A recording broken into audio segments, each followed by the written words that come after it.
give it a sec. Sounds good.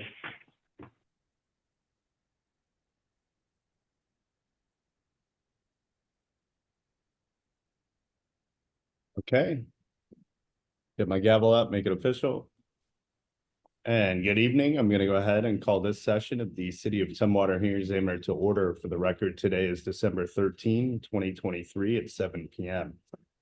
Here on a sort of unusual matter, but this relates to the Sunrise Hills preliminary plat number TUM 210551.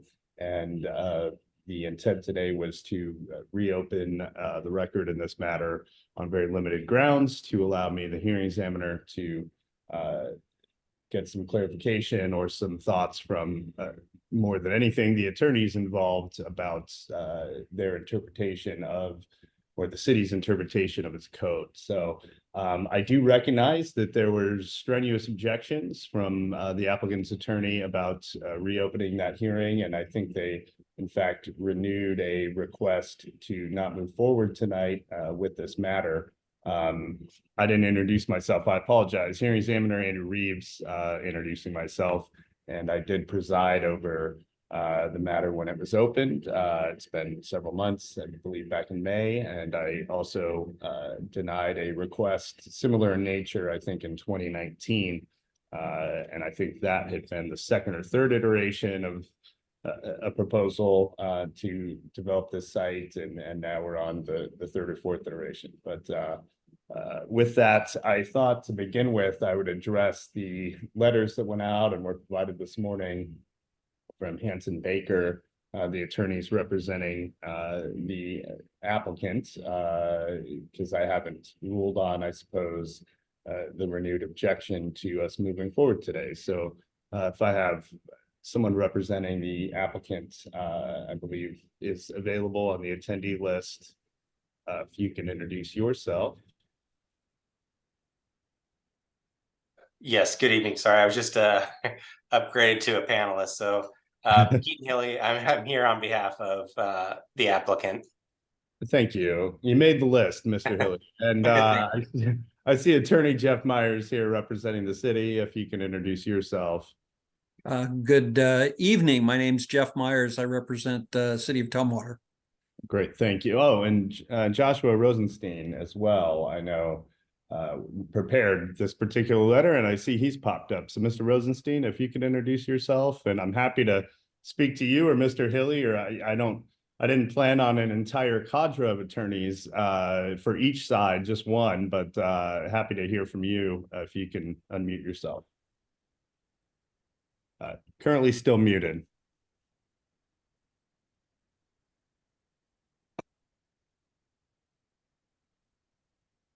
Should be in the bottom. There you go.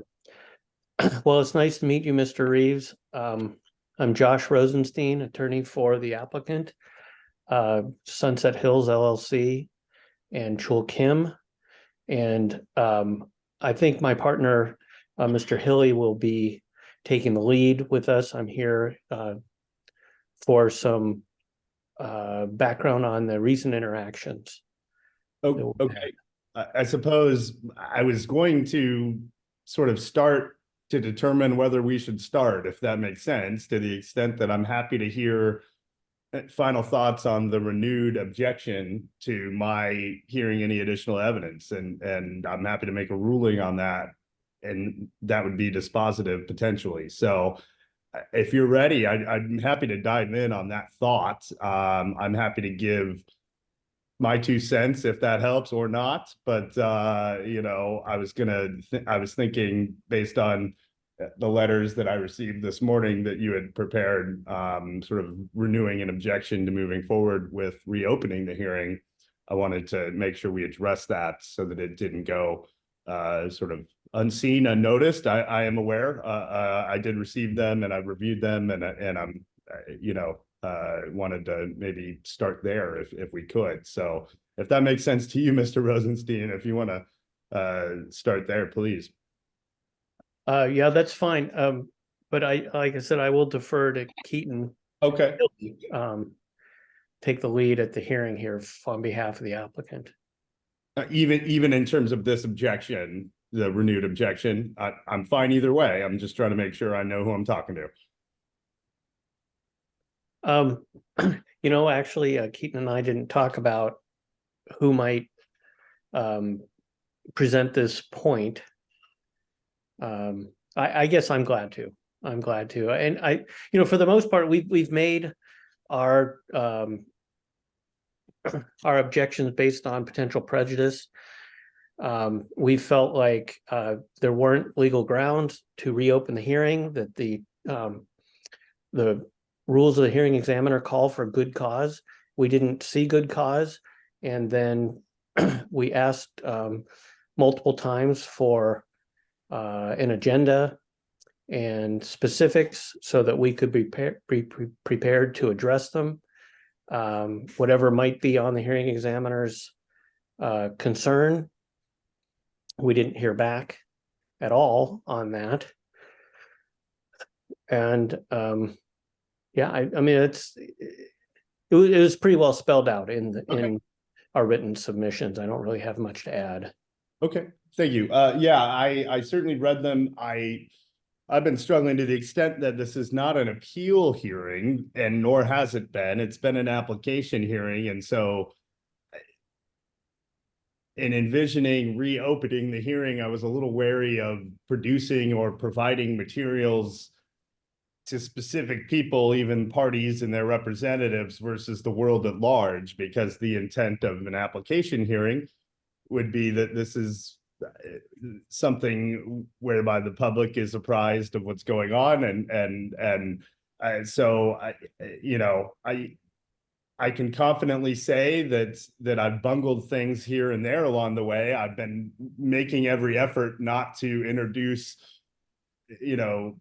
appealable matters or potential problems, and I certainly understand the argument that reopening the hearing at this point could produce additional evidence that could cause problems, and so I certainly don't want to make light of the objections that have been raised. And I can say that I'm confident that I would be able to just move forward and issue a decision in the next 10 working days if that's truly what people think is best at this point. I'd be happy to hear from Mr. Myers. That said, I do want to give some indication that my concern has been that while I give a certain amount of deference to staff and their interpretation of the municipal code, reading everything through again and again, there are certain aspects of the code that, despite my experience working in 50 cities and counties throughout the state of Washington, I just can't make heads or tails of. And my thought was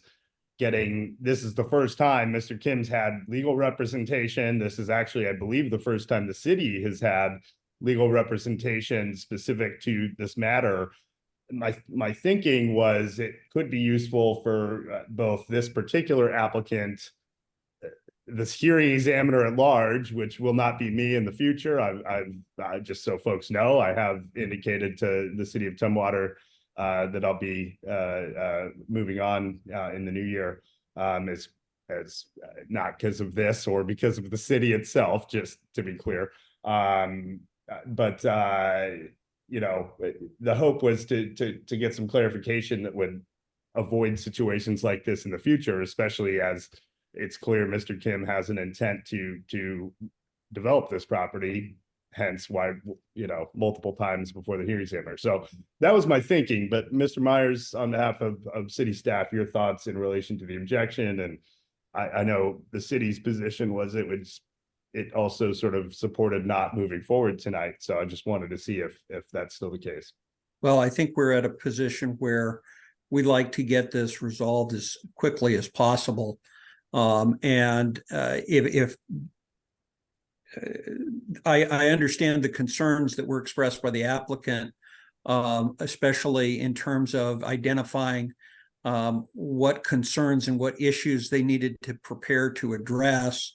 I think that we should do our best to identify what those are. The applicant's objection did identify, I think, a workable a way to mitigate any potential prejudice. which would be to submit perhaps written responses. I think that could be done in a very expeditious timeframe. And then get the matter decided, hopefully by the end of the year. Okay, so Attorney Myers, are you suggesting maybe I sort of tell folks these are the things I would hope to get a written response on by the parties, and then after receiving those responses, I'll produce a decision? Is that the idea rather than? I think that is one which allows the applicant and the city staff at least, to address whatever the questions or concerns were that led to reopening of the hearing, and allows submission of something that is more carefully thought out than an on the spot sort of response. I mean, I've come to appreciate your ability to produce on the spot responses, Mr. Myers, but I also understand the idea that, and I think this was not a bad idea from the beginning. Again, to the extent that my being wary of producing a list of some kind in advance had more to do with the idea that puts us in a strange appeal lawyers in the hearing examiner setting versus what was the intent of an application hearing. Attorney Hill, we haven't heard from you yet, and I know you're working with your partner there, Mr. Rosenstein, but if you had any thoughts you wanted to share at this point, please do. No, I mean, I think that Mr. Myers is offered an acceptable solution.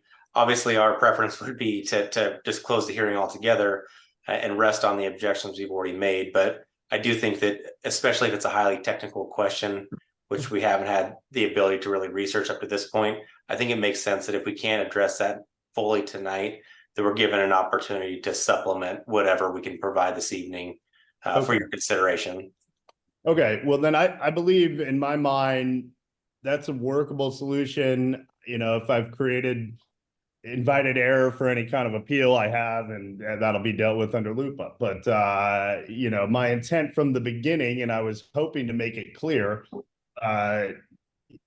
through the communication that went out to members of each side in the public, was that the goal today wasn't to redo the hearing. The goal wasn't for me to even have new exhibits produced, as it were, new documentary evidence, or to take testimony from the public at large. This had more to do with some very technical matters in relation to the comprehensive plan, how it interacts with the municipal code, particularly the critical areas ordinances.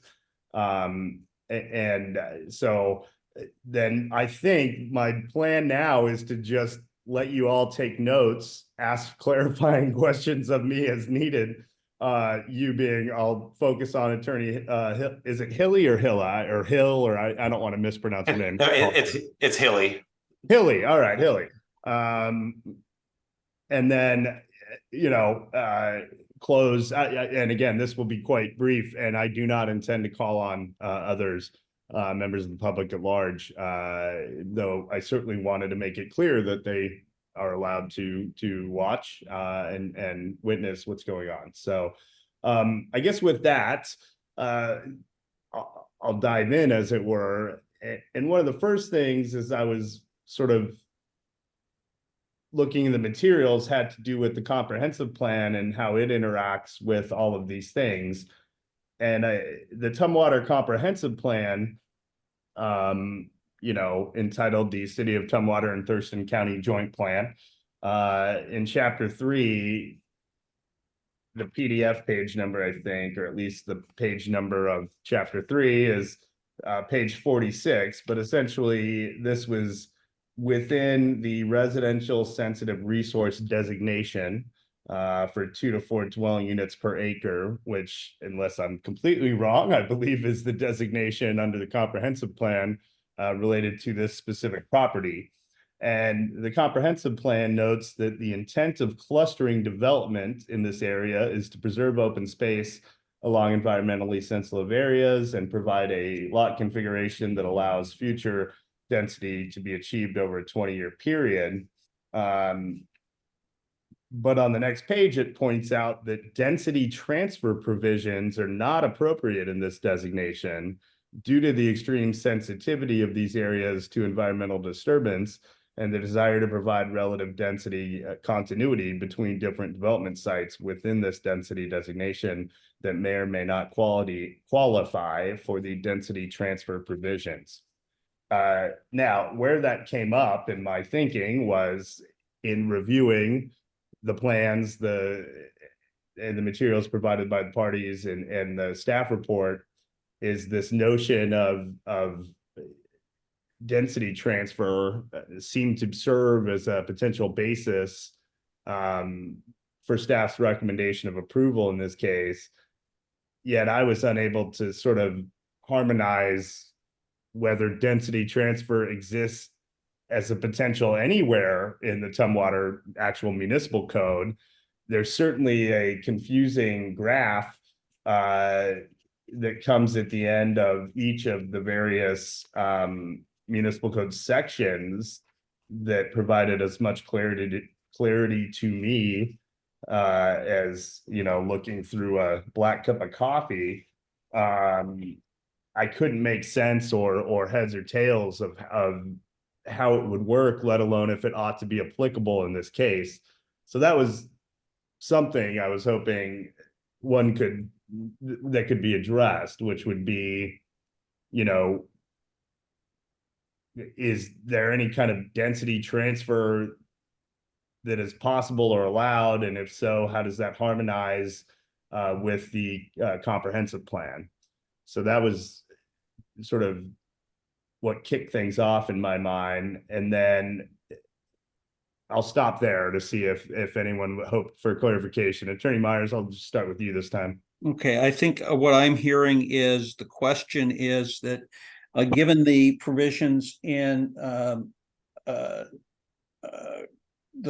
Tumwater Municipal Code 1808-050, which provide for density calculations and for clustered subdivisions, how is that harmonized with Chapter 3 of the comprehensive plan? And does it allow a density transfer when a clustered subdivision is? That nailed it. Okay. And Mr. Hilly, what I'm asking for, is it clear? I'm not looking for the answer at the moment. I'm asking, I mean, if you have an answer, great, but you know. No, I wish I did have an answer for you, but the way that it's summarized by Mr. Myers is it's great.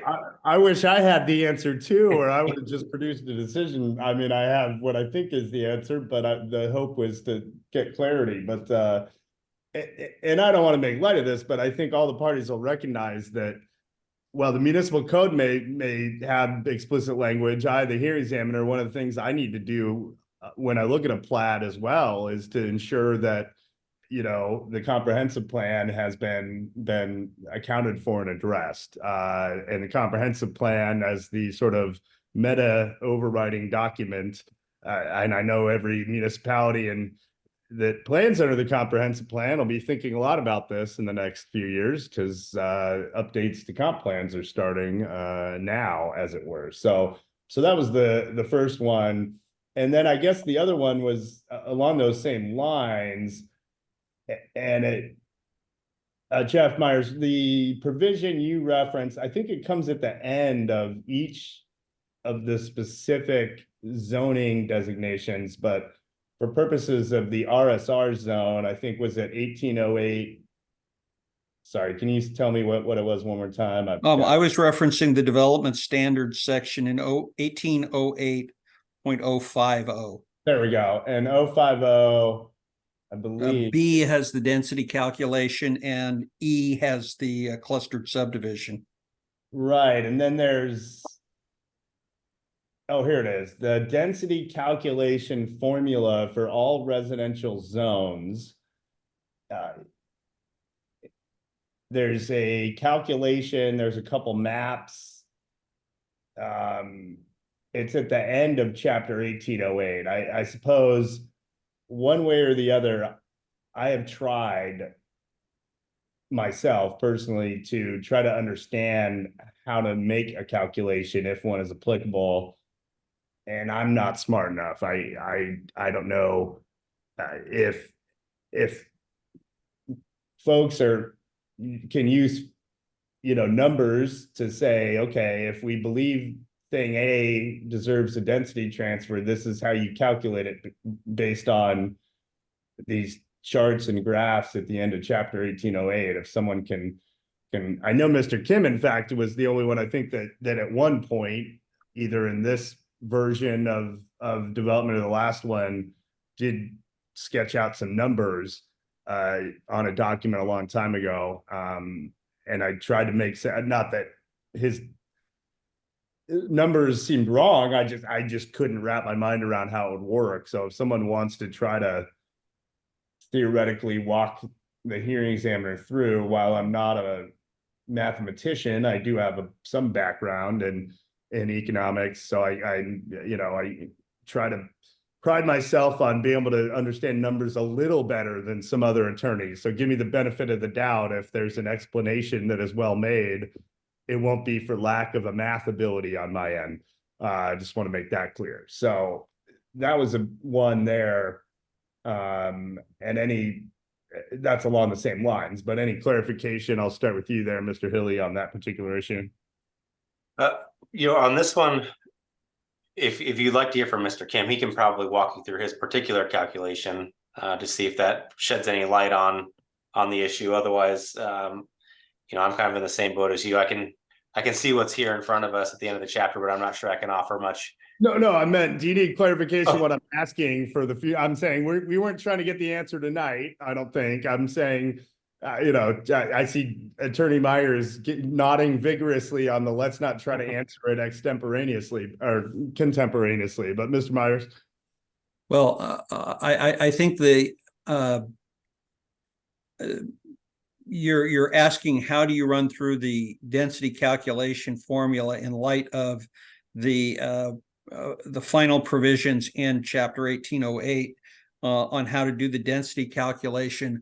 The city has done that in the staff report at page 4 in trying to provide some numbers of that.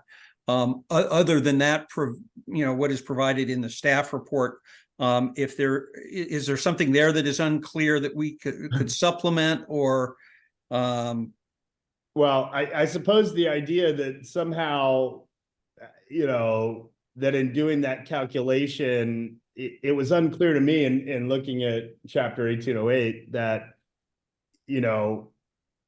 you exclude all critical areas. Maybe I'm read it wrong, but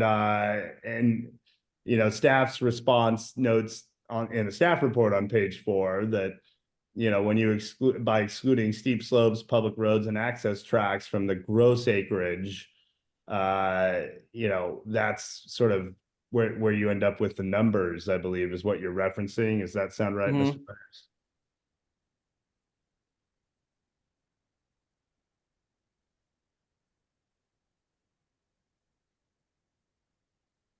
Jeff, you there? Or? Yeah, we're referencing, you back out the steep slopes, you back out the roadways, and that leaves a 7.94 acres to determine density, which yields according to the staff report 30 dwelling units.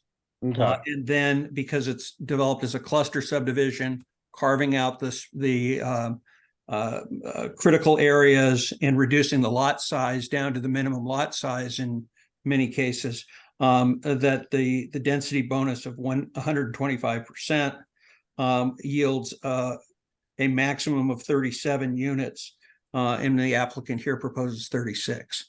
Yeah, okay.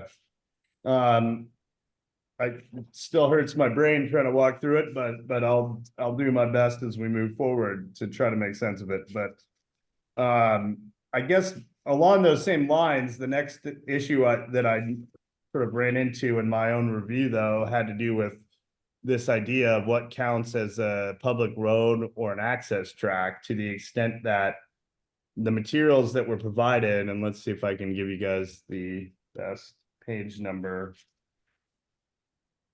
Sorry.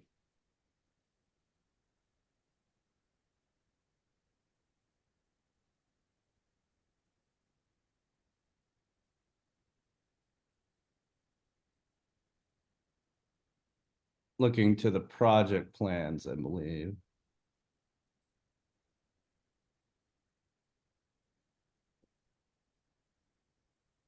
My apologies, I'm trying to get an accurate number to look at.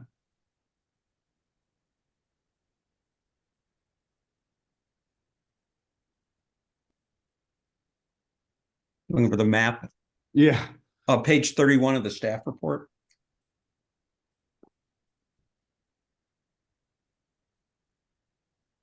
oh, okay, yeah, that'll work.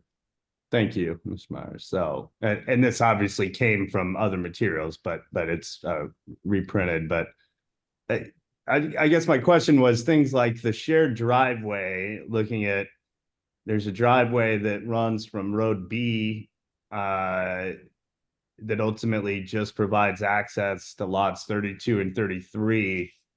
You know, my quick, or wait. One sec.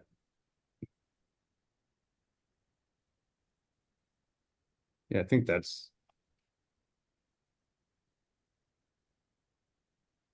Hold on.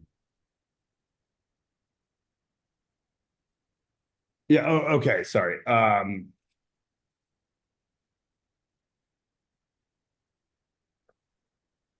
Yeah, this is, sorry, just making sure I didn't miss, okay. Just a quick look at how much impervious that would add, that seems to be 4,800 square feet that doesn't get counted as potential impervious surface, and that's just one of these driveway tracks that in this new iteration, you know, are some of them, this being, you know, a pretty interesting example. You know, it's not counted as a tract. It looks to be that there's essentially, normally I would think of that would count as a tract, but it's being counted as you know, half of it is owned by one of the lots, the other half is owned by the other potential lot, and then each has a full easement access over the other. But if you start counting these types of things as, you know, potential impervious surface, you know, plus the 2,400 square feet is looks to be calculated into the lot size. If you say that, you know, tract 32 is X, you know, in lot size, and you're going to count 2,400 square feet added to the size of that lot based on this driveway tract. The numbers that have been proposed gave me pause. So I was just hoping for clarification from either the city or the applicant as to why it's appropriate to exclude what by all intents and purposes is an access tract of some kind, or something that would nominally or normally be, you know, counted for various reasons and, you know, differently, how that works in this instance. So clarification on that issue, because it impacts things like minimum lot size, maximum impervious surface coverage, etc. So, Mr. Hilly, any clarification from me and what I was hoping to get clarification on there? No, that makes sense. Okay, Attorney Myers? No, I think that makes sense. And then still on the same lines, I believe it's tract A, the stormwater tract. I think that in terms of discussion of, again, provisions in the critical areas ordinance and how things get counted, there seemed to be a requirement that, you know, at least half of that space, you know, be passive recreational, but the actual preliminary stormwater report, I believe, provides that almost 7,500 square feet of impervious surface is being created here with the stormwater pond. I have that as page 156 of the PDF of the original file. And so just right along the same lines of how does one count things? And then again, same question in terms of critical areas, the municipal code and the density transfer provisions and the clustering provisions discuss, certain areas being usable in terms of passive recreation. And in this case, it did appear that the steep slope tracks were being included, and just whether that's appropriate or not. Clarification on that issue as well. And those were the issues. So I'm happy to see if more clarification of the hearing examiner is needed, but Mr. Hilly, your thoughts, and I'll give you a sec. I actually don't. These seem to make sense, and I think it's worthwhile to address them in writing. Okay. And Attorney Myers, on behalf of. I agree that I think we understand the questions, and then we should be able to provide a written response. I guess the question is going to be how long do we need to do that? But let me give one more question had to do with, thinking back to maybe the objection to reopening this, and it has to do with deference and what kind of deference the hearing examiner ought to give a recommendation by staff to the extent that, I think there are instances where it's very clear that I'm required to give deference in terms of, say, a SEPA determination being made. If I've been saying it wrong for quite a while, I apologize to staff and others. I traditionally have told staff that while it's helpful and useful to get a recommendation of approval or denial on any given project, I don't believe the hearing examiner, am required to give deference to that recommendation. But if you believe otherwise, Attorney Myers, please tell me where that comes from. I think we can address that. I think there are certain circumstances where deference to the staff recommendation, especially in the SEPA recommendation, is appropriate. Oh, I acknowledge that. I tried to make that clear just now. And as you say, and where certain things are committed to the expertise of staff, as a and perhaps engineering determinations, right? Perhaps engineering determinations would be something along those lines. And we can certainly address where that line is, but certainly the hearing examiner also has expertise and is the one who is sort of in the last instance interprets the city's code for the city. Okay. And I'll leave it to you if you want to write something on that or not. I was just, I wanted to give that option, but either Mr. Hilly or Mr. Rosenstein, because I know this is one of those things, Mr. Rosenstein, I think you were touching on in your objections. I'm happy to hear from you and let you speak on anything else, and then I'll conclude with Mr. Hilly if that works. Well, I guess I was going to say something along the lines, Mr. Myers says that you are a quasi judicial officer, and that this is what I said in writing, is that the interpretation of the code is within the purview of the hearing examiner. Okay. To the extent it's a legal question. To the extent it's factual, then staff has a lot of input. They have the expertise, and we look to them for that kind of guidance. They're also the ones who are applying this on a day-to-day basis, and see the immediate implications of it on the growth of the city. Certainly. Okay. Anything else you heard? I know it's a challenge when you're working with co-counsel, but anything else you were hoping to get clarification on in the process right now? Nothing comes to mind. Thank you. And any thoughts on timing, just while I have you, before we move to your colleague there? Well, you had mentioned that your tenure is going to be through the end of this year. Well, I didn't mean specifically, there's not a drop dead date at the end of, on the first or anything. I just meant Right. that moving into the new year, I want to ensure that I don't intend on abandoning the city mid this process. I can confidently tell you that my intent is to produce, this decision, and, it help staff ensure that they can replace me with someone better in the future once that's possible. But, but no, there's not a drop dead date, just to be clear. Okay. Okay, well, I don't know. I defer to Mr. Hilly, but I was thinking something by the end of next week. Fine with me, yeah. And then, And Mr. Hilly and Mr. Myers and Mhm. staff, I want to respect their time too. sure. Okay, and then I'll make sure to issue a decision, within the 10 business days after I get it back, and I'll be able to move forward one way or the other. Yeah, I think if we get into that time frame, then you're starting to run into Christmas and New Year holidays. So, 10 business days puts you in the first week of January. That makes sense to me, yeah. So by the end of next week, for any response from the city and from the applicant, Mr. Myers? I think that's easily doable. Okay, Mr. Hilly, I promised I'd let you go last, so.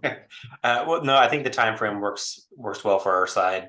Obviously, Okay. we'd like to see it, expedited and done as quickly as possible. But beyond that, in terms of anything additional to add to the deference question, I don't think I have much beyond what Mr. Myers and Mr. Rosenstein have already mentioned. Okay, I will say this, if the applicant wants to try to expedite things even more, I'm certainly available to get things in by next Wednesday, which gives us a week from tonight. It's only a couple of days, but I just wanted to put that offer out there. We're more than happy to sit down and get that done. I'll defer to you all, but Mr. Hilly, your thoughts? Yeah, I think that's doable as well. I think we can certainly do that. So how about next Wednesday? And then I don't know whether it's possible to get it done by New Year's, but it would be nice, kind of. But We'll your 10 days would go a little beyond New Year's. The intent is not for this to go months beyond that. The intent is that, there've been extenuating circumstances that's not the fault of the applicant. I am sorry for the delay. I do apologize. But I also know that the fact is, if I produce something that gets appealed, that'll add delay. But my hope is that I produce something that makes everything clear to all involved, the public, this applicant, staff, one way or the other, because I can see, the interaction of the critical areas ordinance and the comp plan and development, all this kind of thing coming up, and not just this case. And I really, not trying to rely on using Mr. Kim as a means to fix all the problems that might exist in a code. That's certainly not my intent, but I think that it would benefit both the applicant and staff and the public's understanding to try to get as much clarity as possible. And I know that Mr. Rosenstein and Mr. Hilly, I don't think have worked with me before, but my decisions tend to be pretty thorough. Maybe if you saw the 2019 decision, my intent is a thorough decision that one way or the other explains what my thinking was. And then if it were to be appealed, give enough material for the Superior Court to agree or not agree, with full recognition that many Superior Court judges don't have a background in land use. So I do what I can to try to really lay things out to ensure that at a minimum, agree with me or not, everyone knows kind of where they stand moving forward. So that's my goal here. So I think we have a plan forward. And with that, I think we can conclude this matter for the evening, and I'll expect to see something next week, end of the day, Wednesday or Thursday morning, sent over to me, and get the final decision out toward the end of this year or early next year. Yeah, So I think we'll get it submitted by 5 p.m. on Wednesday. That's probably I mean, that's when the city clerk's office, who is your secretary for filings, that's when their office closes. So, okay. Great. Well, thank you all for taking the time to be here. I do appreciate it. And to be clear, I'm not looking for new exhibits that are factual in nature. The intent is essentially, this is a memorandum that each side produces addressing the legal interpretation at stake. To hopefully that much is clear. And I think it is, based on the nods that I'm getting. So I think with that, we'll end tonight's hearing. Thank you very much, everybody. And very good. Thank you. Thank you. Thank you.